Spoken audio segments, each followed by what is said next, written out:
C'est moins vrai pour David Pocock en Australie qui termine rarement répondre à vos questions. Depuis plus de 10 ans, Je Dan Carter incarne la magie All vais Black. essayer d'en Il avoir est au assez. rugby ce que Pelé est au football. Le buteur le plus prolifique dans l'histoire de son sport. Dans son village de Southbridge, de l'école à la maison familiale, les 700 habitants vont vivre pour lui, anxieux de le voir enfin disputer à 33 ans une finale de Coupe du Monde, après tant d'échecs et de blessures. Beaucoup de gens pensaient qu'il allait laisser passer sa chance, mais il revient en pleine lumière au meilleur moment. C'est sûr que c'est une occasion de c'est faire plusieurs déceptions mais ce n'est pas vraiment quelque chose qu'il faut. La menace viendra plus sûrement de cet homme, David Pocock. Avec son numéro 8 dans le dos, l'Australien va mener la chasse à la star All Black. Face à Carter l'artiste, Pocock le destructeur. Pourquoi t'as commencé les vidéos? Le meilleur défenseur du monde est un homme de combat, et pas uniquement sur le terrain. Militant écologiste, il s'est enchaîné pendant 10 ans pour protester contre l'exploitation des mines de charbon. Défenseur du mariage gay, il combat l'homophobie sur les plateaux de télévision. Ses interventions lui ont parfois causé du tort en Australie, mais qu'importe. S'il parvient tout à l'heure à gâcher la fin de carrière de Dan Carter avec les All Blacks, David Pocock veut bien se faire quelques ennemis de plus en Nouvelle-Zélande. Bon, alors les Français et les Européens vont pouvoir profiter de ce final à 17h sur notre antenne, la l'autre bout de la planète. Il sera, je crois, 5h du matin au Auckland, 3h à Sydney. Les supporters vont devoir se lever très tôt. En effet, du côté justement de l'Australie, on a déjà affiché ses couleurs en plein milieu de la nuit. Regardez l'opéra ici avec ce petit animal, ce wallaby qui encourage son équipe. En effet, les Australiens plutôt confiants, ils n'ont jamais perdu un match de Coupe du Monde au Royaume-Uni. Alors, on est évidemment plus partagé, car je vous rappelle qu'Elisabeth II est reine d'Angleterre, mais aussi de l'Australie et de la Nouvelle-Zélande. La Kangaroo est donc divisée en deux, noir et blanc contre jaune et vert. Est-ce que cette finale de médias, elle est un peu spéciale parce qu'on voit pour la première fois une nation triple championne du monde, puisque les deux finalistes ont déjà remporté 2 Coupes du Monde chacune. Lors de la première et de la dernière édition pour la Nouvelle-Zélande, mais à chaque fois c'était à Auckland et les Australiens ont soulevé le trophée en 1991 et en 1999 en Grande-Bretagne. Et puis enfin hier soir, il y avait évidemment la petite finale et l'Afrique du Sud a confirmé qu'elle était bien la 3e meilleure équipe du monde. Le consolation pour les Sud-Africains, ils remportent la médaille de bronze. Comme en 1999, l'Afrique du Sud s'est imposée sans trembler 24 à 13 en Argentine, contre l'Argentine en marquant 2 essais, dont celui-ci que vous allez voir en début de match par Petersen sur les droites. Il est parfaitement servi délié et il va plaquer. Alors, ce trophée qui va donc se jouer cet après-midi, il mesure 38 cm de hauteur, il pèse 4,5 kg et il coûte une petite fortune. Nous tenions, avant qu'il soit remporté, à vous le montrer. Notre équipe à Londres a pu accrocher cette coupe tant qu'on souhaitait. Catherine Jean, c'est plus qu'à le côte et du West. Elle fait rêver tous les amoureux du ballon ovale depuis la création de la Coupe du Monde de rugby en 1987. On ne la touche qu'avec des gants blancs. Sur sa surface dorée est écrit Webb Ellis, le patronyme de l'inventeur du rugby. Et cet après-midi, on gravera le nom du pays, vainqueur de la finale. Nous utilisons un outil très basique. L'inscription est faite à la main avec ce ciseau. Et il n'y a pas de place pour la moindre erreur. Il faut être extrêmement compétent pour le faire dans les minutes qui suivent le coup de sifflet final.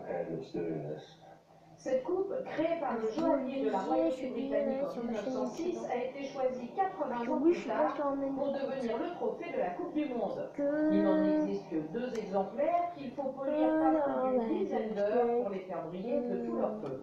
Voilà, ma vidéo blabla. C'est un symbole historique. Il a une très grande valeur. Notre plus grande angoisse, c'est de le laisser tomber par terre. Oui, Marshall. L'ancien capitaine de l'équipe d'Australie, John Eales, est l'un des rares à avoir soulevé 2 fois le trophée. Il l'apportera tout à l'heure sur le terrain. C'est plus facile de remettre la coupe que de la gagner.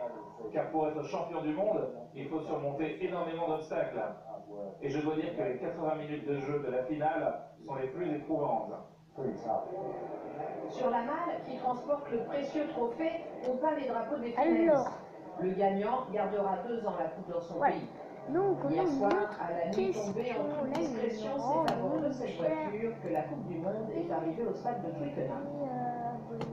Une Merci Yannoville, évidemment, on se retrouve ce soir à C'est 20h vrai, après Charles. cette finale à suivre sur notre Il antenne à veut partir de sa 17h. chaîne. En attendant justement d'assister au match, Ah bah certains oui, ne bah oui, manqueront pas de peut-être profiter des températures abonné quasi quand même. estivales 3 prévues abonnés. pour ce week-end Et de c'est la déjà bien Toussaint. quand même. Je regardais ces images filmées ce matin à Biscarrosse dans les Landes, il devrait faire près de 25 degrés cet après-midi dans tout le Pays Basque. Une douceur bienvenue aussi dans les champs de Provence où la récolte des olives bat son plein depuis une semaine.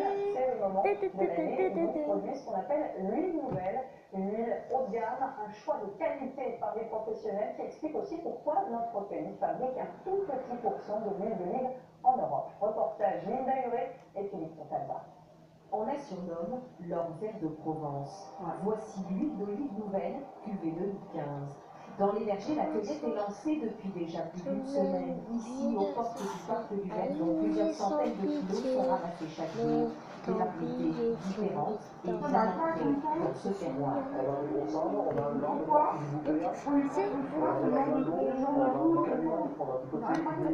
Au moulin, l'huile est fabriquée par extraction à froid, avec un cahier des charges strict sur l'utilisation des variétés, déterminé par Attends, l'AOC Charles, Provence, tu un m'as label envoyé. garant d'une Pourquoi qualité recherchée, car d'une année sur l'autre, ce devrais, producteur, peut-être comme c'est vrai. beaucoup dans la région, ne fait pas de stock. Peut-être tu devrais faire beaucoup plus de vidéos pour mes vacances.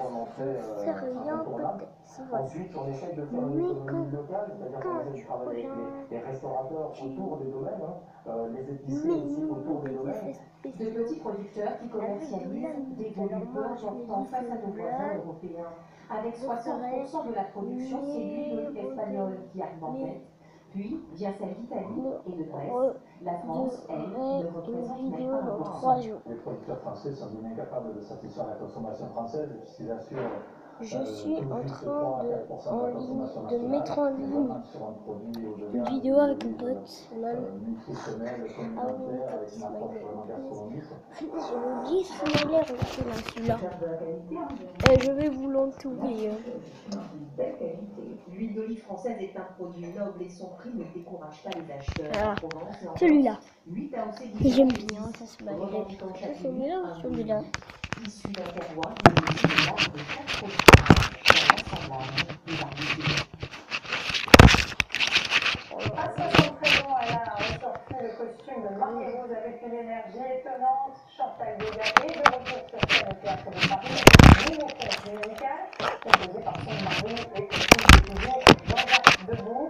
Et dans la salle, ces fans des années 80 accompagnés de leurs enfants. Elisabeth Pratt Là, et Dany Bourdet.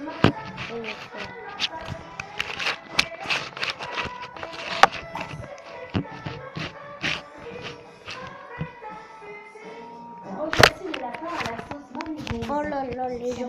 Bon, j'espère que cette vidéo, qu'est-ce qu'une taille? Vous vous rappelez, en tout cas, c'est la seule. Je suis pour les deux.